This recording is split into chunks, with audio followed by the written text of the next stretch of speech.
ये पार्ट 2 हम बना रहे हैं अपना, ठीक है। कौन से चैप्टर नंबर 1 का, बायो का पार्ट 2, ठीक है। पहली वीडियो 31 मिनट की हो गई थी और फिर लंबा नहीं करना चाहता वीडियो को, तो मैंने चलो उसमें बना देता हूँ। केमिस्ट्री की आई नो 1 घंटे की वीडियो हो गई, बट आई एम श्योर उस वीडियो में आपको बहुत इंटरेस्ट आया होगा एंड अच्छी है, उसमें काफ़ी क्वेश्चन फंसते हैं। चलो अब हम पार्ट 2 के बारे में बात करते हैं, दैट इज सेल वॉल से स्टार्ट करते हैं, ठीक। हमने यहीं पे छोड़ा था ना सेल वॉल कि what is the cell wall, नाम से ही है यार। सेल मतलब सेल जो हमारी कोशिका होती है, वॉल मतलब उसकी दीवार। तो कोई सेल है, उसकी जो आउटर पोर्शन है उसको बोलेंगे सेल वॉल, खत्म। तो बहुत सारे क्वेश्चन ऐसे हो जाएंगे, अगर आप उनके नाम को ही अच्छे से समझ लोगे ना, आपका क्वेश्चन सॉल्व हो जाएगा मोस्टली। प्लांट सेल्स की बात करते हैं, so in addition to the plasma membrane के साथ साथ बात करें, have another rigid outer covering called the cell wall. ये किस में होती है? ये हमारी होती है प्लांट में ओनली, ह्यूमंस सॉरी एनिमल्स में नहीं होती है, ठीक। So the cell wall lies outside the plasma membrane. जो हमारा सेल है उसमें एक तो है हमारी प्लाज्मा मेम्ब्रेन बाहर, लेकिन उसके भी ऊपर एक लेयर है, that is your cell wall. हमारे घर की बॉल होती है ना, सबसे बाहर ही होती है ना, तो दिस इज सेल वॉल। तो the cell wall lies outside, ठीक है। तो the plant cell wall is mainly composed of cellulose. लिख लो, वेरी इंपॉर्टेंट फैक्ट है। हमारी जो प्लांट सेल वॉल होती है वो सेलुलोज की बनी हुई होती है। और सेलुलोज क्या है? सेलुलोज एक है कॉम्प्लेक्स सब्सटेंस, और जो प्रोवाइड करता है structural strength to the plants. तो जो पेड़ पौधे जो कठोर होते हैं ना, तो उनको जो रिजिडिटी देता है वो कौन देता है? सेलुलोज देता है, ठीक है। तो when a living plant cell lose water through osmosis, आपको पता है ना ऑस्मोसिस के थ्रू पानी निकलता है, देयर इज अ श्रिंकेज और कंट्रक्शन, मतलब या तो निकलेगा या तो अंदर जाएगा पानी, ठीक है, of the contents of the cell away from the cell wall, या तो सेल वॉल के अंदर या बाहर वगैरह वगैरह। So this phenomena is known as plasmolysis, very very important. तो ये पूछेगा कि भाई प्लाज्मोलिसिस में क्या होता है, फिर किस में होता है? तो पहली बात, प्लाज्मोलिसिस होता है हमारे लिविंग प्लांट सेल में, और उसमें होता क्या है? वाटर का सेल वॉल के अंदर जाना या फिर अंदर से बाहर जाना, ठीक है, या बाहर से अंदर। So we can observe this phenomena by performing the following activity. ये सब करेंगे, वही लीफ के वाटर को डालेंगे, कहीं कहीं वो पत्ती फूल जाएगी, कहीं सिकुड़ जाएगी, वही बताएंगे पुरानी चीजें जो कि मैं आपको पहले एक्सप्लेन कर चुका हूँ, ठीक। So what do we mean for this activities, तो अब हम यहाँ से पढ़ेंगे जो हमारे लिए इंपॉर्टेंट है। उससे पहले एक चीज ये इंपॉर्टेंट है कि इट अपीयर्स, यानी कि क्या हमारा प्लाज्मोलिसिस, लिख लो इंपॉर्टेंट है। Plasmolysis appears that only living cells are able to absorb water by osmosis, very very important। हमारे जो लिविंग सेल्स होते हैं ना, सिर्फ वही है जो वाटर को अब्जॉर्ब करते हैं ऑस्मोसिस प्रोसेस के थ्रू। डेड सेल्स हमारे नहीं करते हैं अब्जॉर्ब, गॉट इट।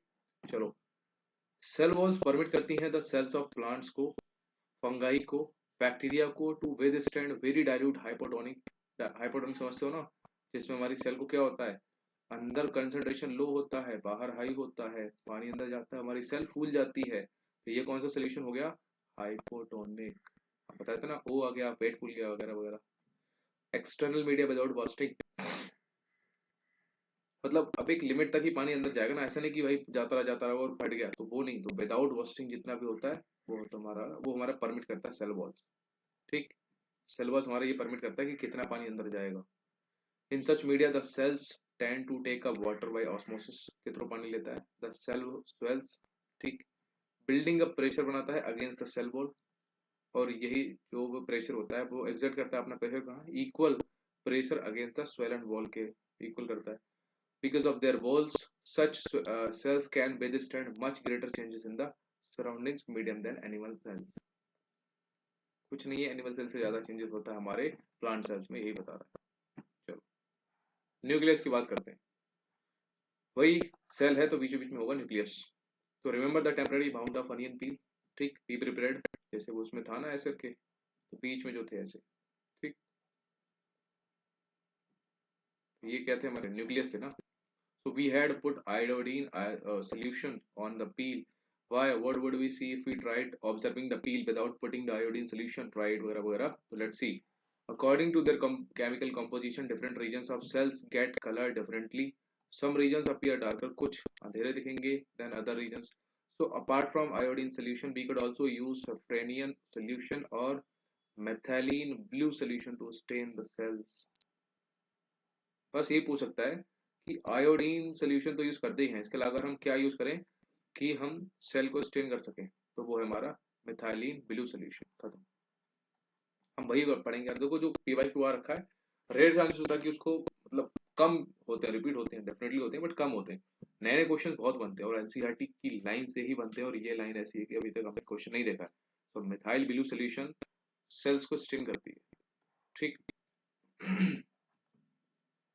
अब फिर से उन्होंने कुछ एक्टिविटी की है, तो हमें सिर्फ यहाँ से पढ़ेंगे।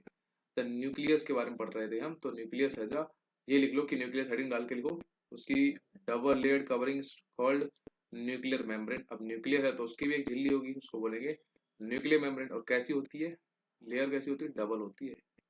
ये न्यूक्लियर तो उसके एक लेयर और एक और लेयर, तो ये क्या हमारा nuclear membrane. So the nuclear membrane has pores, इसमें होते हैं छिद्र, ठीक, विच अलाउ करते हैं the transfer of material from inside the nucleus to its outside, अंदर से बाहर कोई मटेरियल का जाना आना, that is to the cytoplasm which we will talk about, जो कि साइटोप्लाज्म के थ्रू होता है। अब हम इसके बारे में बात करेंगे बाद में। लिख लो भाई, न्यूक्लियस कंटेंट क्या करता है हमारा, chromosomes which are visible as rod shaped. Chromosome का शेप कैसा होता है, रॉड शेप्ड स्ट्रक्चर होता है, बस। Only when the cell is about to divide, chromosome contain करते हैं information for inheritance of characteristic from parent to next generation in the form of DNA. तो एक चीज यहाँ से पता लगी कि क्रोमोसोम में क्या होता है हमारा, डीएनए होता है। न्यूक्लिक एसिड यानी कि डीएनए फुल फॉर्म है deoxyribonucleic acid molecules. Chromosome are composed of DNA and protein. यहाँ पे देखो, अभी तक तो हमें डीएनए पता था, अब हमें पता लग गया कि क्रोमोसोम में डीएनए और प्रोटीन दोनों होते हैं। वेरी इंपॉर्टेंट, लिख लो, क्वेश्चन ऐसे बनेगा कि which of the following has DNA और प्रोटीन बोथ, और which of the following doesn't have, ऐसे करके, ठीक। डीएनए मॉलिक्यूल्स कंटेन करते हैं the information necessary for constructing and organizing skills sorry cells. ये किसमें होता है, डीएनए मॉलिक्यूल्स में होता है। Functional segments of DNA are called genes. जो भी हमारे फंक्शनल डीएनए के होते हैं ना, फंक्शनल सेगमेंट्स, उनको बोलते हैं हम genes. So in a cell which is not, कोई ऐसी सेल जो डिवाइड नहीं हो सकती, तो सॉरी डिवाइड नहीं हो रही है, उसमें जो डीएनए प्रेजेंट होगा ना, उसको this DNA is present as part of chromatin material के रूप में प्रेजेंट। अब मैं आपको क्या बता रहा हूँ ये सब, कि कोई डी मतलब डीएनए है, डीएनए आपको पता लग गया किसमें होता है हमारा, अभी बताया इसमें क्या कहते हैं, क्रोमोसोम में, ठीक। अब एक में ये डिवाइड नहीं हो रही है, कहीं पे अगर मान लो डीएनए हमारा डिवाइड नहीं हो रहा है, तो उसको हम बोलेंगे GENEN, वो जीन्स है, ठीक। लेकिन अगर डिवाइड हो रहा है, ठीक है, तो उसमें ये होगा क्रोमैटिन मटेरियल। या उल्टा बोल दिया, हाँ उल्टा बोल दिया। अब देखो हम इसको ट्रिक बना सकते हैं कि डीएनए अगर डिवाइड होता है, जैसे जीन्स होते हैं उसमें हमारे दो पैर होते हैं, तो जीन्स में भी दो लेग्स होते हैं, तो मतलब वो डिवाइड हो रहा है। अगर डिवाइड कोई डीएनए हो रहा है उसको बोलेंगे हम जीन्स, और अगर कोई डिवाइड नहीं हो रहा है तो उसको बोलेंगे क्रोमैटिन मटेरियल। खत्म। So chromatin material is visible as entangled mass of thread-like structure. Whenever the cell is about to divide, the chromatin material gets organized into chromosomes. तो जो हमारा क्रोमैटिन मटेरियल जो हमारा डिवाइड नहीं हो रहा होता है, वो किस में बदल जाता है, क्रोमोसोम में ऑर्गेनाइज करता है, बदल नहीं जाता है, क्रोमोसोम को ऑर्गेनाइज करता है। अब न्यूक्लियस को बात करते हैं, तो nucleus plays a central role in cellular reproduction, ठीक। जो हमारा कोशिकीय प्रजनन होता है उसके अंदर हमारा सबसे ज्यादा सेंट्रल रोल यानी कि सबसे इंपॉर्टेंट रोल प्ले करता है हमारे कौन सा, न्यूक्लियस, दैट इज योर नाभिक, ठीक। The process by which a single cell divide होती है and form two new cells, it process में क्या होता है, एक सेल से दो सेल बनती हैं। It also plays a crucial part along with the environment in determining the way the cell will develop and what form it will exhibit at maturity by directing the chemical activities of the cell. अब बात करते हैं हम bacteria की। In some organism like bacteria the nuclear region of the cell may be poorly defined due to absence of nuclear membrane. Bacteria में क्या नहीं है हमारा, न्यूक्लियर मेम्ब्रेन, इंपॉर्टेंट है, याद कर लो, ठीक, नॉट फाउंड। तो सच एन अनडिफाइंड न्यूक्लियर, वहां पे न्यूक्लियर रीजन हमें डिफाइंड ही नहीं है। कंटेन क्या करता है, ओनली न्यूक्लिक एसिड, जिसको हम बोलते हैं न्यूक्लियोइड। तो एक और हमारा बन गया फैक्ट, दैट इज बैक्टीरिया में होता है न्यूक्लियोइड। क्यों, क्योंकि उसमें न्यूक्लियर मेंबर एब्सेंस है। तो सच ऑर्गेनिजम्स जिनकी जिनके अंदर लाइक न्यूक्लियर मेम्ब्रेन नहीं होता है आर कॉल्ड प्रोकैरियोट्स।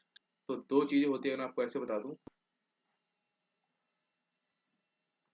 एक होता है प्रोकैरियोट्स, एक होता है हमारा eukaryotes.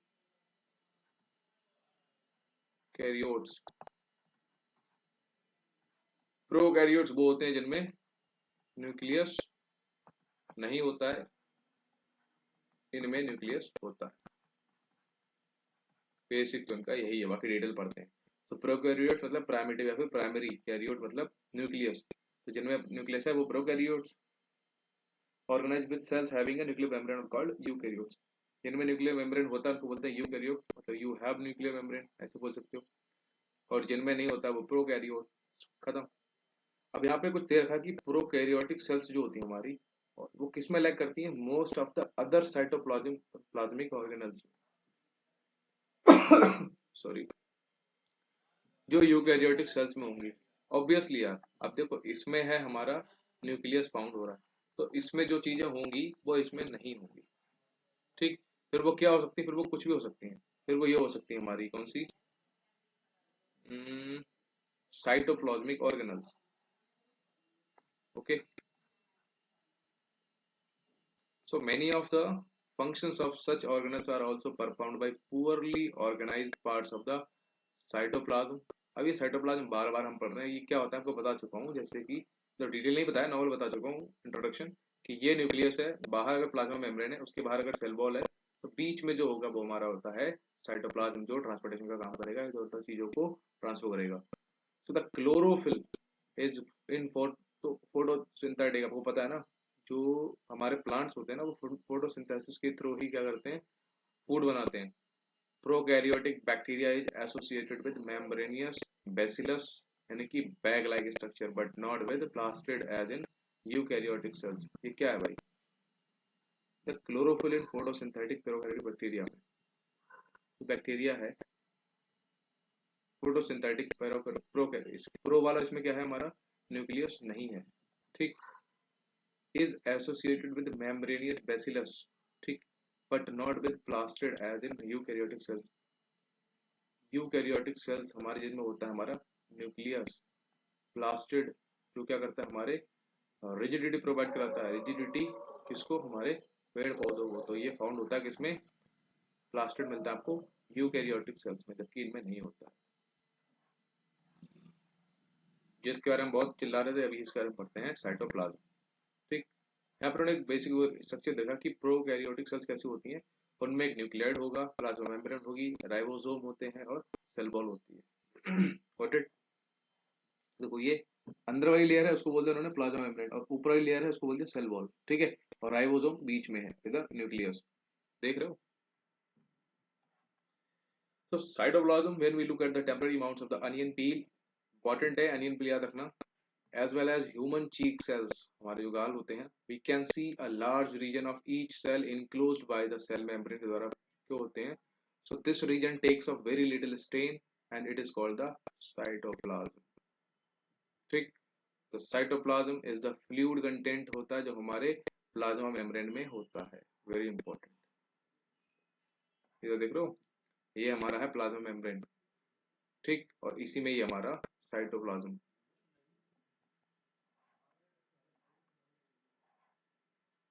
It also contains many specialized cell organelles. Each of these organelles perform a specific functions for the cell। अब वही है, हर किसी का अपना अपना काम होता है, जैसे कि cell organelles are enclosed by membrane. तो इन प्रोकैरियोट जिसमें हमारा न्यूक्लियस नहीं होता है, beside the absence of defined nuclear region, भाई है ना, मतलब इनमें कोई न्यूक्लियर रीजन नहीं होता, the membrane bound cell organelles are also absent. उनमें हमारा किनमें, प्रोकैरियोट जिनमें न्यूक्लियस नहीं होगा, उनमें क्या नहीं होगा, सेल ऑर्गेनल्स भी नहीं होगा, एब्सेंट होगा। On the other hand eukaryotic cells have nuclear membrane, और इसीलिए उनमें क्या होता है, इनक्लोज्ड ऑर्गेनल्स होते हैं। ठीक। so the significance of membranes can be illustrated with the example of virus। जैसे कि वायरस, उनमें क्या होता है, इनमें क्या होता है, lack any membranes and hence do not show characteristics of life until they enter a living body and use its cell machinery to multiply। Virus में कोई भी मेम्ब्रेन नहीं होती है। तो ये वायरस कैसा होता है, लिविंग होता है, नॉन लिविंग होता है। ये जब तक बाहर है, तो किसी पर्टिकुलर बॉडी में नहीं है, बाहर है एटमॉस्फेयर, तो ये नॉन लिविंग है। ठीक है। और जैसी बॉडी में एंट्री करेगा ये बॉडी की ही चीजों को यूज करके मल्टीप्लाई होना शुरू कर देना, जैसे कि डीएनए, सॉरी क्या बोल रहा हूँ, Covid, Covid virus non living है, बाहर बॉडी में एंट्री करते हो गया लिविंग। Got it. तो यहाँ पे उन्होंने कुछ चीजें दे रखी जो देख लो इंपॉर्टेंट है। एक प्रोकैरियोटिक सेल और यूकैरियोटिक सेल, जिसमें न्यूक्लियस नहीं होता है, इसमें न्यूक्लियस होता है। इंपॉर्टेंट सबसे ज्यादा यही है। इसका साइज होता है 5 से 100 माइक्रोमीटर। माइक्रो में कितना, 10⁻⁻⁶ 1 माइक्रोमीटर का साइज होता है इसका प्रोकैरियोटिक, क्योंकि ये साइज में छोटा होता है प्रोकैरियोटिक, क्योंकि इसमें न्यूक्लियस नहीं होता। इसमें न्यूक्लियर रीजन का कुछ अता पता नहीं, लेकिन इसमें न्यूक्लियर रीजन वेल डिफाइंड होता है and surrounded by a nuclear membrane. बता चुका हूं आपको पहले। प्रोकैरियोटिक सेल्स में क्रोमोसोम कैसे होते हैं, सिंगल होते हैं, और इसमें एक से ज्यादा क्रोमोसोम होते हैं, किसमें, जिसमें न्यूक्लियस होता है, that is your eukaryotic cells. लेकिन हमारा प्रोकैरियोटिक में membrane bound cell organelles absent होता है, और इसमें हमारे सेल ऑर्गेनल्स प्रेजेंट होते हैं। अभी बताया ऊपर आपको। अभी सेल ऑर्गेनल्स क्या है जो हम चिल्ला रहे हैं, पढ़ते हैं भाई। तो हर cell, every cell has a membrane, हर सेल का एक मेम्ब्रेन, आपको पता था ना। And to keep its own content separate from the external environment, से बाहर रखने के लिए क्या होता है, मेम्ब्रेन होता है, झिल्ली, जो चीजों को सिलेक्टिवली परमिएबल, बताया था ना आपको, मेम्ब्रेन होती है। So large and complex cells including जो cells from multicellular organisms, ठीक, need a lot of chemical activities to support their complicated structure and function, and to keep these activities of different kinds separate from each other, these cells use membrane bound little structures, ठीक, within themselves. This is one of the feature of the eukaryotic cells, जो उनको distinguish करता है them from prokaryotic cells, क्योंकि इनमें क्या नहीं होता है, न्यूक्लियस नहीं होता है, इनमें होता है nucleus. So some of these organelles are visible only with an electron microscope। कुछ नहीं, कहानी है, मैं आपको बताता हूँ क्या बता रहा है। आगे बढ़ता हूँ। पहले we had talked about the nucleus in a previous section। हमने पढ़ा न्यूक्लियस क्या होता है, उनमें न्यूक्लियर मेम्ब्रेन होती है। So some important examples of cell organelles which we will discuss now। ये important है कि हमारे सेल ऑर्गेनल्स के एग्जाम्पल्स हैं। नंबर 1 एंडोप्लाज्मिक रेटिकुलम, दूसरा गोल्जी एप्रोचस, और तीसरा हमारा लाइसोसोम, चौथा है हमारा माइटोकॉन्ड्रिया, और पांचवा हमारा प्लास्टिड। ये देखो यहाँ पे दे रखा है, endoplasmic reticulum, Golgi approaches, lysosome, mitochondria, plastid.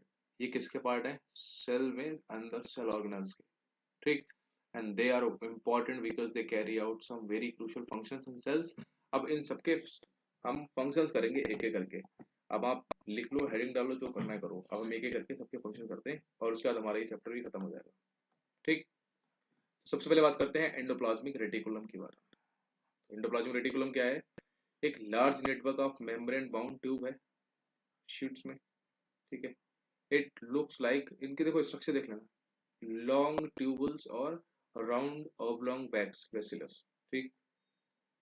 The endoplasmic reticulum membrane is similar in structure to the plasma membrane. जैसे हमारी प्लाज्मा मेम्ब्रेन है, वैसे ही हमारा सॉरी एंडोप्लाज्मिक रेटिकुलम मेम्ब्रेन है, ठीक है, सिमिलर है वैसी। So there are two types of endoplasmic reticulum. अब ये ईआर भी दो टाइप का होता है। कौन कौन सा, एक होता है हमारा रफ एंडोप्लाज्मिक रेटिकुलम, और एक होता है हमारा स्मूथ एंडोप्लाज्मिक रेटिकुलम। इन दोनों चीजों के बारे में यहाँ पे दे रखा है, हम बाद में बताएंगे, ठीक, रफ और स्मूथ। अब ये यहाँ से पीवाईक्यू बना हुआ है। Rough endoplasmic reticulum looks rough under a microscope because it has particles called ribosome. Very important, इसके ऊपर पीवाईक्यू है कि भाई हमारा rough endoplasmic reticulum rigid mean rough क्यों होता है, क्योंकि इसके अंदर प्रेजेंट होता है ribosome, okay, got it. Attach to it surface से बना होता है क्या, बना होता है क्या, ribosome. So the ribosome which are present in all active cells में are the site of protein manufacture। अब जहाँ पर राइबोसोम होगा वहां पर क्या हो रहा होगा, प्रोटीन का मैन्युफैक्चरिंग। तो इंपॉर्टेंट है, ribosome leads to the protein manufacture। The manufactured proteins are then sent to the various places in the cells। अब cells में मान लो ये सेल है, और मान लो यहाँ पर हमारा ER वगैरह है, ठीक, रफ और स्मूथ। अब यहाँ पे प्रोटीन मैन्युफैक्चर तो हर जगह भेजा जाएगा, ठीक है, सेल्स में, इन सेल डिपेंडिंग ऑन नीड, जितनी किसको जरूरत होगी उसके थ्रू भेजा जाएगा, यूजिंग द एंडोप्लाज्मिक रेटिकुलम, ये भेजता है। और स्मूथ एंडोप्लाज्मिक रेटिकुलम जो दूसरा वाला वो क्या हेल्प करता है, help in manufacture of fat molecules, हमारा रफ तो बनाता है प्रोटीन, क्यों, क्योंकि उसमें राइबोसोम होता है, लेकिन हमारा जो स्मूथ एंडोप्लाज्मिक रेटिकुलम होता है उसमें होता है फैट मॉलिक्यूल्स, या फिर जिसको बोलते हैं लिपिड्स, ये उसको फॉर्म करता है। एंड इम्पोर्टेंट फॉर जो सेल फंक्शन के लिए इंपॉर्टेंट होता है हमारा fat. So some of these proteins and lipids help in building the cell membrane, and this process is known as membrane biogenesis. Very important. ये I think PYQ है, या फिर मुझे ऐसा क्यों लग रहा है ये है already. Membrane biogenesis I think CPF का है। ये क्या होता है, किस में होता है, तो ये एंडोप्लाज्मिक रेटिकुलम में होता है, specially in smooth endoplasmic reticulum, ठीक। तो some other protein and lipid function करते हैं एज एंजाइम्स एंड हार्मोन्स, ठीक। जबकि तो हमारा एंडोप्लाज्मिक रेटिकुलम है, ये वेरी करता है greatly in appearance in different cells, it always forms a network system, ये पहले बता चुका हूँ। हमारा एंडोप्लाज्मिक रेटिकुलम एक नेटवर्क सिस्टम रखता है, जैसे कि पूरी सेल बना रखी है उन्होंने, ठीक है। मैं जो बीचों बीच में है वो हमारा न्यूक्लियर एनवलप है, ठीक, लेकिन न्यूक्लियस ये है हमारा, ओके। ये हमारा बीच में साइटोप्लाज्म है जो लिक्विड आपका स्टेट दिख रहा है, ये गोल्जी अप्रोचेस है, ठीक। इधर हमारा स्मूथ एंडोप्लाज्मिक रेटिकुलम है, ठीक। इधर हमारा रफ एंडोप्लाज्मिक रेटिकुलम, ये हमारा साइटोप्लाज्म है, न्यूक्लियस पता है। लाइसोसोम के बारे में हम पढ़ेंगे, सेंट्रियोल प्लाज्मा मेम्ब्रेन के बारे में हम पढ़ चुके हैं, ठीक है। इससे बाहर होती है हमारी सेल मेम्ब्रेन, पता है ना, सबसे बाहर होती है सेल मेम्ब्रेन, उसके अंदर होती है प्लाज्मा मेम्ब्रेन। राइबोसोम के बारे में, माइटोकॉन्ड्रिया के बारे में पढ़ेंगे, ठीक। So thus one function of the endoplasmic reticulum क्या है, is to serve as the channel for the transport. सबसे पहले का काम इसका है मटेरियल्स का ट्रांसपोर्ट करना, और स्पेशली किस चीज का, प्रोटीन का, जो कहाँ फॉर्मेशन हो रहा है, एंडोप्लाज्मिक रेटिकुलम के RER में, क्यों, क्योंकि उसमें है राइबोसोम, वो क्या करता है, प्रोटीन बनाता है, बस। So between various regions of the cytoplasm, ठीक, और between the cytoplasm and the nucleus के बीच में क्या कर रहा है, प्रोटीन का ट्रांसपोर्टेशन कर रहा है। The endoplasmic reticulum also function करता है as a cytoplasmic framework, providing a surface provide करता है for some of the biochemical activities of the cell। कौन कराता है ये, एंडोप्लाज्मिक रेटिकुलम। जैसे कि liver cells of the group of animals, इसको बोलते हैं वर्टिब्रेट्स, उसमें हमारा स्मूथ जो एंडोप्लाज्मिक रेटिकुलम होता है, ये बहुत इंपॉर्टेंट रोल प्ले करता है, दैट इज योर डिटॉक्सिफाई करता है बहुत पॉइजन्स या फिर ड्रग्स को। तो ये कहानी यहाँ पे यही थी कि रफ एंडोप्लाज्मिक रेटिकुलम में होता है हमारा राइबोसोम, ठीक, जो बनाता है हमारा प्रोटीन का, और प्रोटीन का ही एंडोप्लाज्मिक रेटिकुलम का काम है ट्रांसपोर्ट करना, ठीक, कहाँ, साइटोप्लाज्म में, मतलब ट्रांसपोर्ट और भी चीजों का करता है, बट मेनली इसका स्मूथ एंडोप्लाज्मिक क्या करता है, डिटॉक्सिफाई करता है हमारे इसको, पॉइजन्स या फिर ड्रग्स वगैरह को। इसके साथ साथ और क्या करता है, ये हमारा फैट मॉलिक्यूल्स बनाता है या फिर उसको बोल सकते हैं हम लिपिड्स, समझ गए। ये फैट बनाता है स्मूथ, और ये रिजिड बनाता है प्रोटीन, गॉट इट। अब बात करते हैं हमारा गोल्जी अप्रोचेस के बारे में, ठीक। तो द गोल्जी अप्रोचेस सबसे पहले डिस्क्राइब किया था कैमिलो गोल्जी ने, नाम से पता है।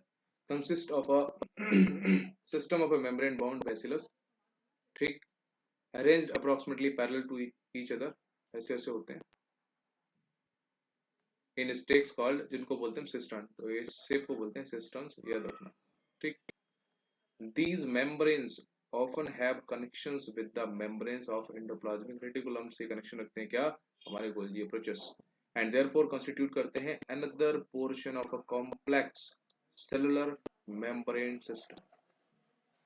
So the material synthesized near the endoplasmic reticulum is packaged and dispatched to the various targets inside and outside the cell through Golgi apertures।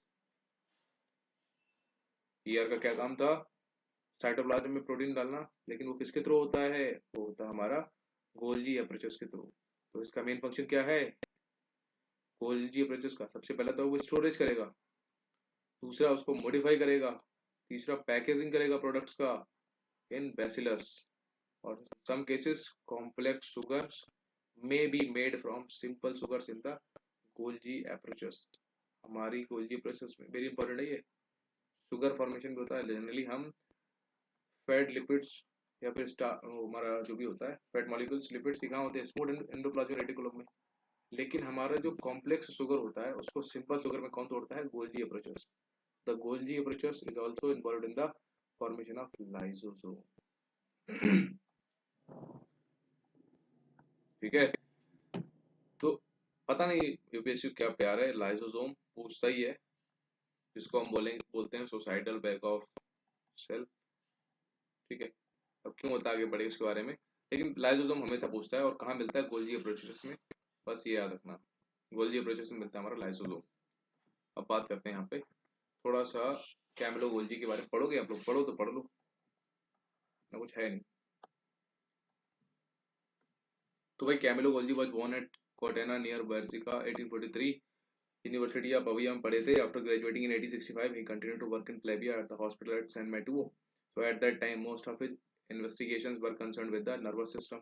1872 में he accepted the post of CMO at the hospital for the chronically sick at Abbey Tascorum. ठीक है, he first started his investigations into the nervous system in a little kitchen of this hospital, which he had converted into a laboratory. हालांकि the work of greatest importance which Golgi carried out was a revolutionary method of staining individual nerve and cell structures के लिए. This method is referred to as the black reaction. अच्छा ये important है यहाँ पे. This method is referred to as the black reaction. किससे related है भाई? कैमिलो गोल्जी के रेवोल्यूशनरी मेथड था जिसके थ्रू उन्होंने नर्वस सिस्टम के बारे में काम किया था। ये पूछ सकता है।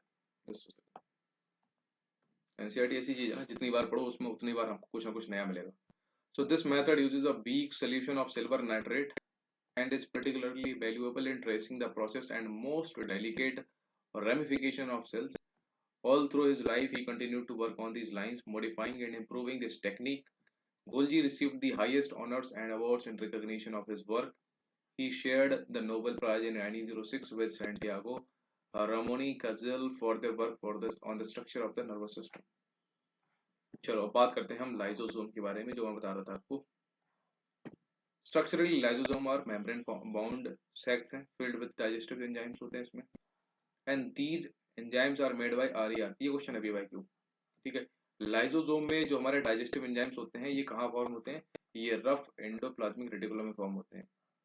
ठीक, lysosome are a kind of waste. आपको देख रहे हो लाइन टू लाइन वाइज पढ़ो यार, एनसीईआरटी क्वेश्चन इससे ज्यादा बाहर नहीं जाता है।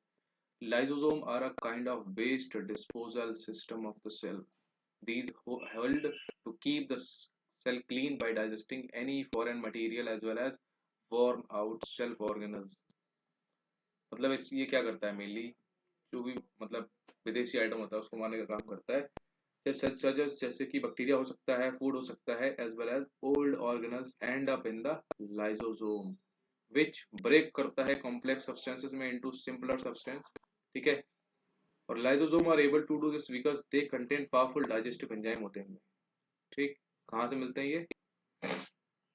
मतलब डाइजेस्टिव एंजाइम कहाँ से बन के आते हैं? आपको याद है ना, rough endoplasmic reticulum. capable of breaking down all organic materials sorry during the disturbance in cellular metabolism। तो for example when the cell gets damage, तो लाइसोसोम क्या होते हैं? फट जाते हैं and the enzyme digest their own cell. कई बार ये अपने खुद की सेल्स को खा जाते हैं, and therefore lysosome are also known as the suicide bag of cell. बस बात करते हैं माइटोकॉन्ड्रिया, जिसको बोलते हैं हम power house of the cell. ठीक, mitochondria have two membrane coverings. Generally एक होती सबकी, न्यूक्लियर की न्यूक्लियस में न्यूक्लियर मेम्ब्रेन, सेल मेम्ब्रेन, लेकिन भाई माइटोकॉन्ड्रिया स्पेशल है, तो इसके हैं हमारे दो मेम्ब्रेन कवरिंग्स। ठीक है, इसके अलावा एक चीज और इसमें इंपॉर्टेंट कि माइटोकॉन्ड्रिया के पास भी क्या है? DNA plus protein. ठीक, इससे पहले किसके पास था? याद है कुछ? दोनों चीजें हाँ जी, अब तो अभी तक हमने बताया था माइटोकॉन्ड्रिया आपको डीएनए और प्रोटीन दोनों मिलेगा। इससे पहले मैंने आपको बताया होगा या बताऊंगा आई गेस, प्लास्टिड में मिलेगा, शायद नहीं बताया होगा। चलो, माइटोकॉन्ड्रिया और नो, ठीक है। So mitochondria have two membranes coverings. The outer membrane is porous, जो बाहर वाली होती है उसमें छेद होते हैं, छिद्र होते हैं, while the inner membrane is deeply folded, अंदर वाली होती है डीपली फोल्डेड। इंपॉर्टेंट है क्योंकि स्टेटमेंट वाइज ही आते हैं मोस्टली सीएपीएफ में, आपको देखोगे क्वेश्चंस तो स्टेटमेंट में आएगा दैट माइटोकॉन्ड्रिया, ऐसे दे देगा कि outer membrane has deeply folded and inner membrane is porous. भाई साहब उल्टा कर दिया उसने, बस हम कंफ्यूज हो जाएंगे क्योंकि हमने ये तो पढ़ा है कि भाई पोरस भी होता है और डीपली फोल्डेड होता है, बट हमें ये नहीं पता कि जो माइटोकॉन्ड्रिया है उसके अंदर वाला है वो फोल्डेड है, जो बाहर वाला है उसमें छिद्र हैं। So these folds increase surface area for ATP generating chemical reactions, areno triphosphate. The energy required for various chemical activities needed for life is released by mitochondria in the form of ATP, that is adenosine triphosphate। ठीक, इसीलिए उसको बोलते क्या, power house of cell. क्यों? क्योंकि ये power देता है सेल को, माइटोकॉन्ड्रिया मॉलिक्यूल्स, ठीक है। तो ATP is known as the energy currency भी कहते हैं इसको of the cell. The body uses energy stored in ATP. हम लोग जो हमारी जो बॉडी एनर्जी यूज करती है वो एटीपी में स्टोर होती है for making new chemical compounds and for mechanical work. So mitochondria are strange organelles in the sense that they have their own DNA and ribosome। So DNA, ribosomes क्या बनेगा हमारा, protein. Ribosome कहाँ होता है, rough endoplasmic reticulum. Remember lysosome, इससे कुछ याद आया? Therefore mitochondria are able to make some of their own protein। तो जिसके पास राइबोसोम है वो क्या बनाएगा, खुद का प्रोटीन बनाएगा। नेक्स्ट पढ़ते हैं प्लास्टिड। प्लास्टिड्स क्या है, are present only in plant cells. सबसे पहला यही आ गया कि भाई प्लास्टिड हमारे कहाँ होते हैं, प्लांट सेल्स में होते हैं। And there are two types of plastid. Number एक है क्रोमोप्लास्ट, जो उसको बोलते हैं कलर्ड प्लास्टिड। क्रोमोप्लास्ट में क्या होते हैं, कलर होते हैं। और दूसरा हमारा होता है ल्यूकोप्लास्ट, जो होता है व्हाइट या फिर ब्लैक कलर का, सॉरी व्हाइट होगा या फिर कलर ही नहीं होगा कोई, ठीक। तो यहाँ पे दोनों लिख लो, एक तरफ है क्रोमो और एक तरफ है ल्यूको। ल्यूको है ओनली व्हाइट या फिर कलरलेस, क्रोमो में है बहुत सारे कलर। तो chromoplast containing the pigment chlorophyll, colour होंगे मतलब उसमें क्या होगा, क्लोरोफिल होगा। जिसको हम बोलते हैं क्लोरोप्लास्ट। आप नहीं समझे, ये हमारा प्लास्टिड है, ठीक। इसमें दो होते हैं, एक होता है हमारा क्रोमोप्लास्ट और एक होता है हमारा ल्यूकोप्लास्ट। ये तो सबको पता है।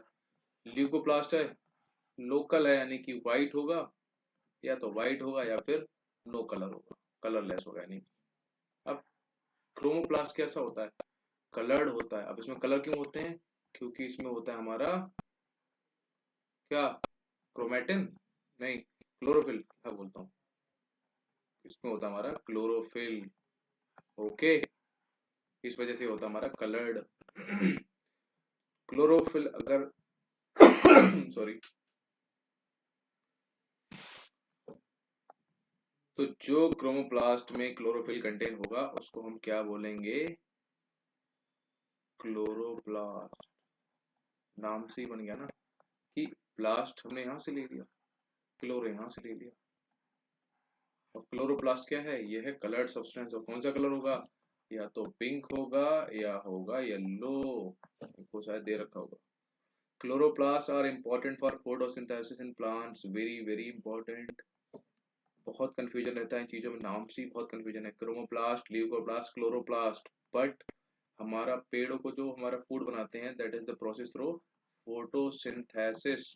तो उसमें कौन सा प्रोसेस होता है, क्लोरोप्लास्ट। क्यों, कलर, ठीक। क्लोरोप्लास्ट आल्सो कंटेन करता है various yellow orange pigments, pink नहीं है ऑरेंज है, इन एडिशन टू क्लोरोफिल। उसमें और अगर क्लोरोफिल मिला दिया तो येलो या फिर ऑरेंज पिगमेंट्स बन जाएंगे। बल्कि ल्यूकोप्लास्ट आर प्राइमरीली ऑर्गेनल्स होते हैं हमारे, ठीक है, in which materials such as starch, oil, protein, protein granules are stored होते हैं। तो याद रखना हमारे जो ल्यूकोप्लास्ट है ना, ये स्टोरेज का काम करते हैं, किस चीज का, हो सकता है हमारा प्रोटीन, ऑयल हो सकता है, स्टार्च वगैरह हो सकता है। ठीक। तो the internal organization of chloroplast, इसमें क्या है, chlorophyll plus chromoplast consist of numerous membrane layers embedded in a material called stroma। आ गया आपको stroma. Internal organization of the chloroplast, इसमें क्या होते हैं, बहुत सारे मेम्ब्रेन होते हैं, मेम्ब्रेन लेयर्स होती हैं। ठीक। किस मटेरियल की, स्ट्रोमा की। सॉरी, मेम्ब्रेन जो लेयर्स होती है उनको क्या बोलते हैं हम, जिस मटेरियल से बनी होती है लेयर्स उनको बोलते हैं stroma. So these are similar to mitochondria in external structure like the mitochondria, plastids also have their own DNA and ribosome। तो दूसरा आपको मिल गया, एक था माइटोकॉन्ड्रिया और दूसरा हो गया प्लास्टिड।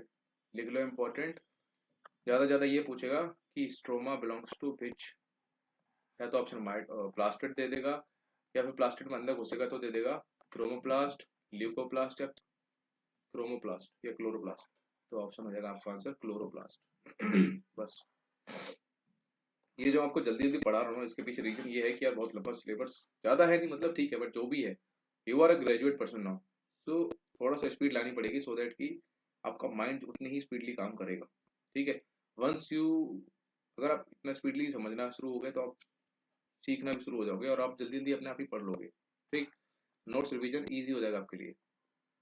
इसलिए आपको ज्यादा लगता है, चाहो तो 1 पॉइंट लाइक, वैसे जनरली लोग कहते हैं आप स्पीड बढ़ाओ, आई विल से कि अगर आपको ज्यादा लग रहा है तो कम कर लो। ठीक।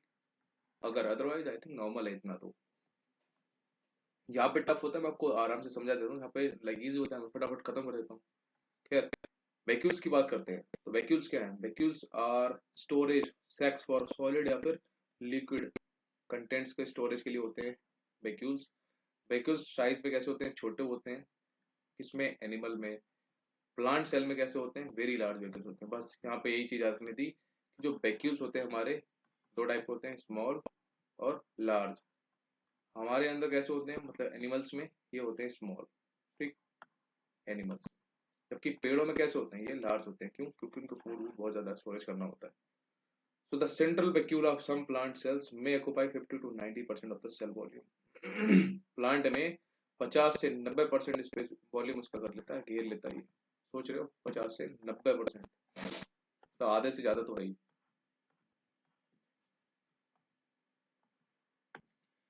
So in plant cells, vacuoles are full of cell sap and provide turgidity and rigidity to the cell। याद आ गया आपको, बहुत इंपॉर्टेंट है, लिख लो। बहुत फैक्ट है और यही फैक्ट से आएंगे question.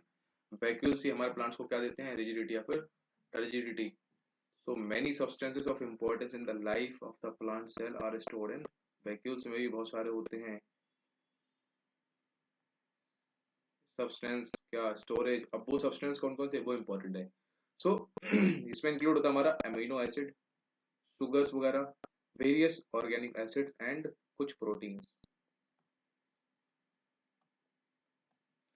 So in single celled organisms like amoeba हुआ, द फूड वैक्यूल कंटेन करता है the food item that the amoeba has consumed. आपको बता चुका हूँ ना, अमीबा कैसे खाना आता है, ये खाना है और ये अमीबा है, ऐसे जाएगा उसको पकड़ लेगा और ऐसे पूरा एक शेप बन जाएगा नया। In some unicellular organisms, specialized vacuoles also play important roles in expelling excess water and some wastes from the cell। कहानी है, यहाँ पे करते हैं हम। तो each cell thus acquire करती है its structure and ability to function because of the organization of its membrane and organelles in specific ways। The cell thus has a basic structural organization। This helps the cells to perform functions like, cell क्या क्या करती है, respiration करती है, obtaining nutrition को मतलब ग्रहण करती है, वेस्ट मटेरियल को खत्म करती है और फॉर्म करती है नए नए प्रोटीन्स को। So thus the cell is the fundamental structural unit of living organisms। It is also the basic functional unit of life। ये PYQ है, यही था लिखा हुआ कि what is the basic functional unit of life, answer होगा आपका sales. अब सेल डिवीजन की बात करते हैं, ये भी थोड़ा इंपॉर्टेंट है। तो न्यू डिवीजन मतलब सेल्स का अलग होना। तो new cells are formed in organisation in order to grow, replace old dead या फिर इंजर्ड सेल्स को खत्म करने के लिए, and to form gametes required for reproduction, and the process by which new cells are made is called cell division, and there are two main types of cell division. Number एक mitosis and दूसरा होता है meiosis. The process of a cell division by which most of the cells divide for growth is called mitosis. तो सबसे ज्यादा जो division होता है वो मिटोसिस प्रोसेस के थ्रू होता है. क्यों? क्योंकि इसमें ईच सेल जो भी होती है उसको बोलते हैं मदर सेल, और मदर सेल टूटती है दो डॉटर सेल में. ठीक.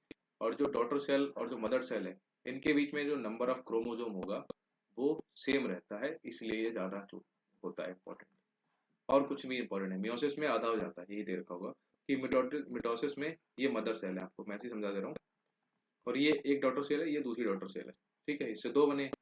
तो इसके जो नंबर ऑफ क्रोमोसोम मान लो इसके अंदर हुए 100 मान लो, तो इसके अंदर भी 100 होंगे और इसके अंदर भी 100 होंगे. ऐसा है क्या? Divides to form two identical daughter cells. The daughter cells have the same number of chromosomes as the mother cell. It helps in growth and repair of tissues in organisms. बस समझ गए? सेम नंबर ऑफ और chromosome होते हैं इसमें mother cells में. Specific cells of reproductive organs of or tissues in animals and plants divide to form gametes, which after fertilization give rise to offspring. They divide by a different process जिसको बोलते हैं meiosis, जिसमें क्या होता है involve two consecutive division. इसमें दो एक साथ डिवीजन होते हैं. सबसे पहले जो एक मदर सेल है वो दो डॉटर सेल में टूटती है, उसके बाद जो दो डॉटर सेल है वो दो में टूटती है. यानी कि टोटल कितने डिवीजन हो गए? एक मदर सेल कितने टूट गई? 1 2 3 और 4. एक का डिवीजन होता है 4 में. ठीक है. तो इट प्रोड्यूस करती है 4 new sales instead of just 2. यहाँ पे ये दो कर रही थी, मैंने ट्रिक बनाई थी. मिटोसिस में आ गया टी, टी फॉर 2, खत्म. मियोसिस में 4 कर दो, कोई दिक्कत नहीं है. So the new cells only have half the number of chromosomes than that of the mother cells. मतलब समझ रहे हो? इधर 100 था तो इधर 50 रह जाएगा. 50-50 होंगे. यही इंपॉर्टेंट और कुछ भी नहीं है.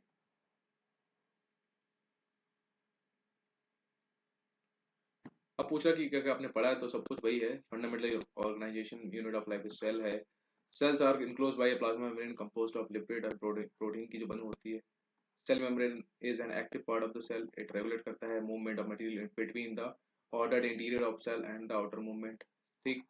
प्लांट सेल में क्या होता है? सेलुलोज होता है जो outside of the cell membrane होता है. Presence of cell wall enable करता है सेल ऑफ प्लांट्स को, फंगाई बैक्टीरिया को to exist in hypotonic media. Hypotonic पता चुका ना, पेट फूलना है, यानी कि बाहर कंसंट्रेशन ज्यादा है अंदर लो है तो स्वेलो अप हो जाएगा विदाउट बर्स्टिंग, फटे बिना. द न्यूक्लियस इन यूकैरियोटिक्स, इसमें क्या होता है? न्यूक्लियस प्रेजेंट होता है. Is separated from the cytoplasm by double layered. आपको बताया था ना,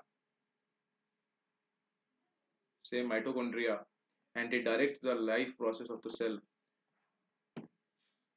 एंडोप्लाज्मिक रेटिकुलम फंक्शन करता है both as a passenger gateway for intercellular transport and as a manufacturing surface. Manufacturing किसका? प्रोटीन का, फैट मॉलिक्यूल्स का, लिपिड्स का. और ट्रांसपोर्ट किसका? मेनली प्रोटीन का. कौन बनाता है? राइबोसोम. कौन से पार्ट में? Rough endoplasmic reticulum. याद आया? लाइसोसोम उसी से ही, जो बोलते हैं सुसाइडल बैग ऑफ सेल, जो किससे बनता है? गोल्जी अपरेचस से.